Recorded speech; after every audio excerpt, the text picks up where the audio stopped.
பட்ட கஷ்டத்துக்கு ஒரு பிரதிபலன் நம்மளுக்கு கிடைக்கணும்ல. அதுதான் கடகம் எப்பயுமே இயங்கும். ஏன்னா கடகம் எப்பயுமே அடுத்தவங்களுக்காக வாழும். கடகத்தோட சிம்பிள் பார்த்துருக்கீங்களா? நண்டு. நண்டு எப்பயுமே கூட்டத்தோட கூட்டமாக தான் இருக்கும். அதே மாதிரி கடகராசியில் இருக்கணும் தனியாக விட்டிங்கன்னா இருக்க மாட்டாங்க. குடும்பத்தோடு இருக்கணும், நண்பர்களோட இருக்கணும், ஒன்றா இருக்கணும், கூடி வாழணும், ஒன்றா இருக்கணும். அந்த குடும்பம் அப்படின்றது அவங்களுக்கு ஃபர்ஸ்ட் சப்போர்ட் சிஸ்டம் மாதிரி தான். அதை விட்டு என்னைக்கு வெளியே வர்றாங்களோ அதுலேருந்து அவங்களுக்கு ஒரு பிரச்சனை ஆரம்பிச்சிடும். ஸோ குடும்பத்தை முன்னிறுத்தி வாழக்கூடியவங்க தான் கடகம். ஸோ கடகராசியை பொறுத்த வரைக்கும் இந்த ஜூன் மாதத்தில் கரியர் எப்படி இருக்க போகுது?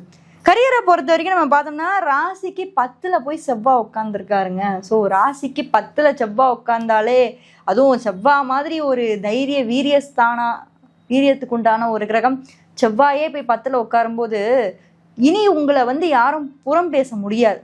யார் உங்களை ஏதாவது பேசினாலுமே நேராக ஸ்ட்ரைட்டாக அடிப்பீங்க. யார் என்ன பேசுகிறா பார்த்துக்கலாம், தைரியமாக நம்ம நிற்போம் அப்படின்ற ஒரு தைரியத்தை கொடுக்க போகிறது செவ்வாய் இந்த மாதம் கரியரில்.